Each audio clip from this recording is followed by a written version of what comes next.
Yung pagsasangla po ng alahas po natin, hindi po yan fix. Magdidepende po yan.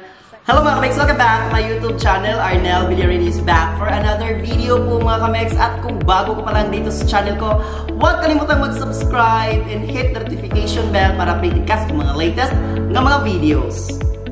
So ayan po mga kamex, kumusta po kayong lahat? And sana po nasa mabuti po tayong kalagayan. No? So in today's video mga kamex, ito po yung part 2 po ng video natin.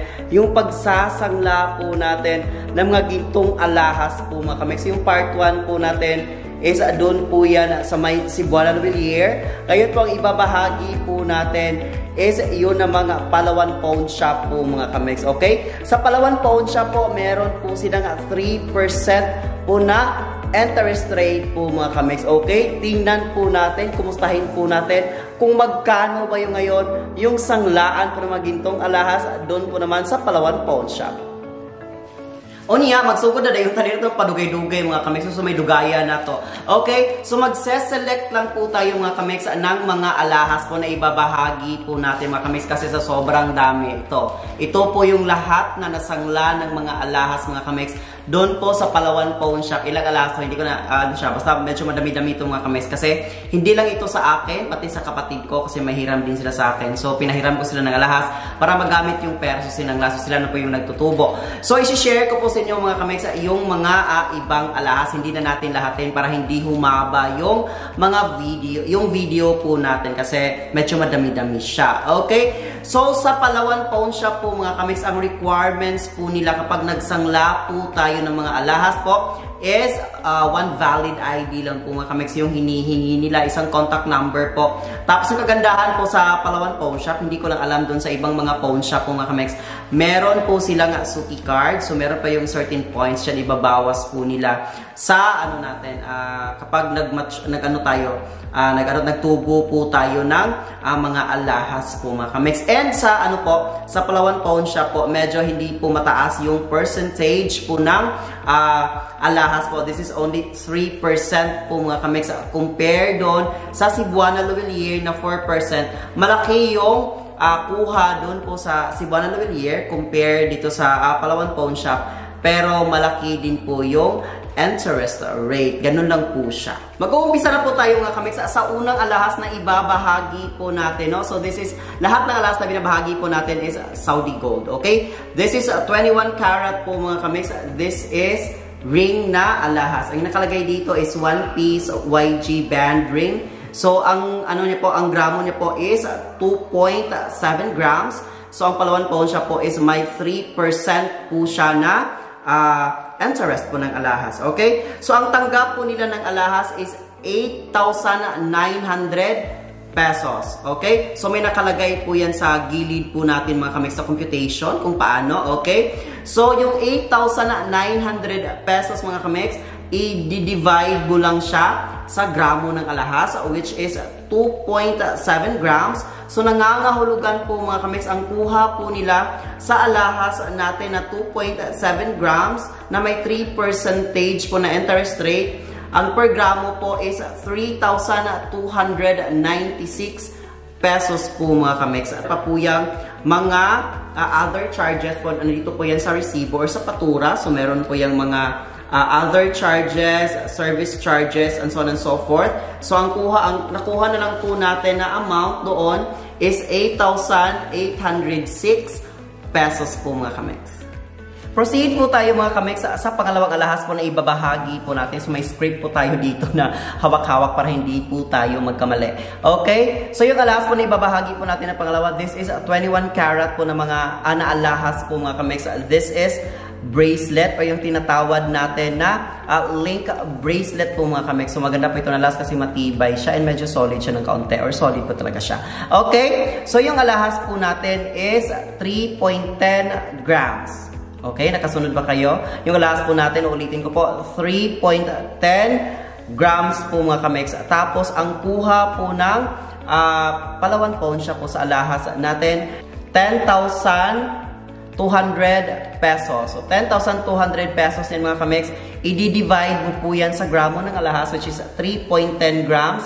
nangangahulugan po ng kuha po nila sa alahas natin na per gram is 3,290 pesos. Tapos i-deduct pa po natin yung mga ibang charges na charge nila katulad ng service charge and other charges po. So ang net lang po na nakuha natin is 10,093 pesos po mga kamex. And makikita po natin sa mga resibo po natin mga kamex yung tinatawag natin na expiry date of redemption, tapos yung maturity date. So, nakastate po yan lahat dito mga kamex, dito sa resibo po natin. And doon din po sa Palawan Pawn Shop, ewan ko lang doon sa ibang mga pawn shop na kamex, I think same lang po sila ng terms, kasi may mga terms and conditions po yan dito sa likod.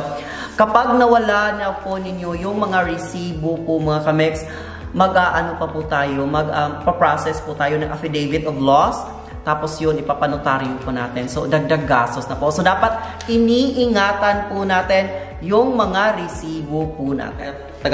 Nagtatrabaho dyan sa Palawan Pawn Shop, no? So, nabubulol na tayo. Kasi mga kamigs, itong alahas ko po is, sinangla ko po, yung address talaga niya is dito sa Pinamungahan, dito sa Cebu. Tapos, kapag nagtutubo po ako ng mga alahas, mga kamigs, doon po sa May Consolacion sa Cebu. So, na-try ko na ito 2 beses. So, ewan ko na lang sa ibang pawn shop kasi sa Palawan ko to siya na experience.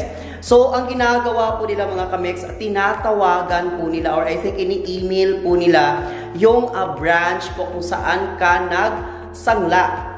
So, hindi nila mapiprint out doon sa Consolacion Cebu kung saan ka nagtubo ng alahas mo, yung resibo mo kasi andun daw siya pinrint doon daw sa branch kung saan ka nagsangla. Tapos may payment pa po siya mga kamex. Hindi siya tulad dun kung saan ka tumubo, saan ka nagsangla, yun yung specific payment lang.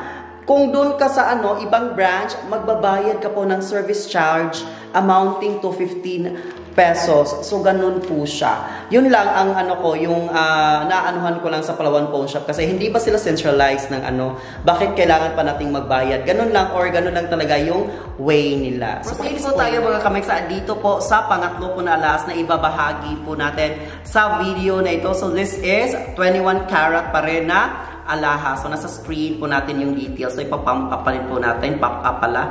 So, okay. So, yung alahas po natin mga kamix, this is anchor na pendant. So, naka-state din po yan dito sa alahas po natin yung description. Kung ang alahas ba natin may defect or wala. So, dinideclare po yan nila. Doon po yan sa checking. So, the same thing happen mga kamix kapag yung alahas po natin, kapag nagsangla po tayo ng alahas, so may gold testing po na nangyayari. So, isa-scratch po yan mga kamix yung alahas. Doon po sa black stone, tapos lalagyan po ng nitric acid. Titingnan po nila kung legit gold ba siya or hindi. So, yun po yung process kapag nagsangla po tayo ng alahas. So, balik tayo dito sa ring po natin. This is 21 karat, 2 grams. Okay? Tapos, ang kuha po nila sa alahas natin mga kamex is 6,600 pesos. Tapos, may 3% interest rate po sa Palawan Pawn Shop. So, may advance payment po yan kapag nagsangla po tayo. Okay? So, 6,600 divide po siya ng gramo ng alahas which is 2 grams. So, nangangahulugan po siya ng kuha po nila ng per gram ng alahas natin is 3,300 pesos, 21 karat. Tapos may other charges pa po yan mga kamex na nilalagay po sa mga resibo natin.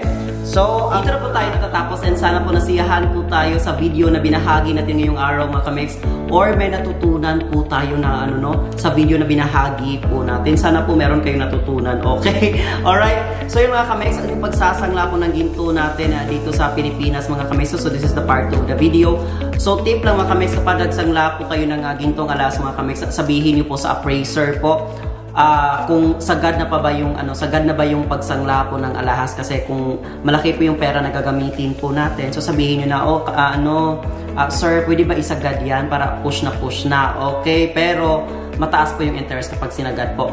So, mga kamex, yung mga alahas po, yung pagsasangla po ng mga alahas, mga kamex, hindi po siya advisable na magstay yung alahas dun sa pawn shop ng matagal kasi malaki po yung tubo mga kamex. So, parang wala pa rin. So, parang malulusaw po yung kapital ng alahas po natin. And heads up lang mga kamex, another tip, So kapag bumili ka ng ginto ngayon, inisasangla mo bukas, hindi mo po makukuha yung the same value ng pagbili mo.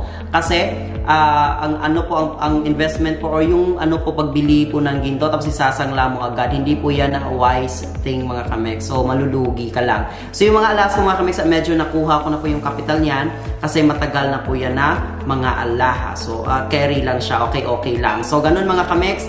And pwede niyo po siya gawing emergency fund, pero dapat tubusin niyo siya right away. Tapos hindi mo matatawag na investment ang certain na assets or ganun mga kamex, or yung alahas, let's say. Hindi mo siya matatawag na asset mga kamex kapag hindi mo siya, or investment kapag hindi mo siya napakinabangan. So dapat napakinabangan mo siya, saka mo lang siya matatawag na investment. Okay? If you like me to do something, if you like to feature something mga kamex, just comment down below po. And gagawin po natin siya in the future. Thank you so much for watching and see you in the next vlog.